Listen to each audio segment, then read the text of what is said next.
প্রকৃতি কখনোই শূন্যস্থান পছন্দ করে না, এই প্রবাদটি সত্য প্রমাণিত হচ্ছে দক্ষিণ এশিয়ার ভূরাজনীতিতে। ২০২৬ সালের শুরুতেই বড় ধরনের কৌশলগত পরিবর্তনের ইঙ্গিত মিলছে।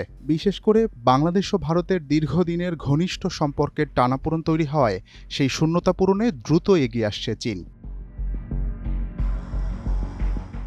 সাম্প্রতিক বিভিন্ন আন্তর্জাতিক প্রতিবেদনে দেখা গেছে, গত কয়েক মাস ধরে ঢাকা দিল্লি সম্পর্কের শীতলতা এবং ভারতের প্রভাব হ্রাসের সুযোগকে কাজে লাগিয়ে বেইজিং বাংলাদেশের সাথে অর্থনৈতিক ও কৌশলগত সম্পর্ক জোরদার করছে।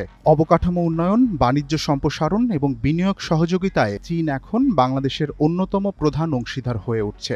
বিশেষজ্ঞদের মতে অর্থনৈতিক চাপ ও উন্নয়ন প্রকল্পের তাগিদ বাংলাদেশকে চীনা বিনিয়োগের প্রতি আগ্রহী করে তুলছে। ইতোমধ্যে বড় বড় প্রকল্পে বিনিয়োগ বৃদ্ধির আশ্বাস দিয়েছে বেইজিং। পাশাপাশি দুই দেশের মধ্যে উচ্চ পর্যায়ের কূটনৈতিক সফর ও আলোচনার গতি বেড়েছে। অন্যদিকে ভারতের সঙ্গে সীমান্ত ব্যবস্থাপনা ও কিছু অমীমাংসিত ইস্যুতে অস্বস্তি ঢাকার নীতি নির্ধারকদের বিকল্প ভাবতে বাধ্য করছে।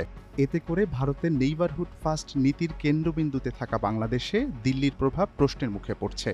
ঢাকার পররাষ্ট্রনীতিতে এই পরিবর্তন এবং চীনের ক্রমবর্ধমান সক্রিয়তা আগামী দিনে দক্ষিণ এশিয়ার শক্তির ভারসাম্যে নতুন মাত্রা যোগ করতে পারে।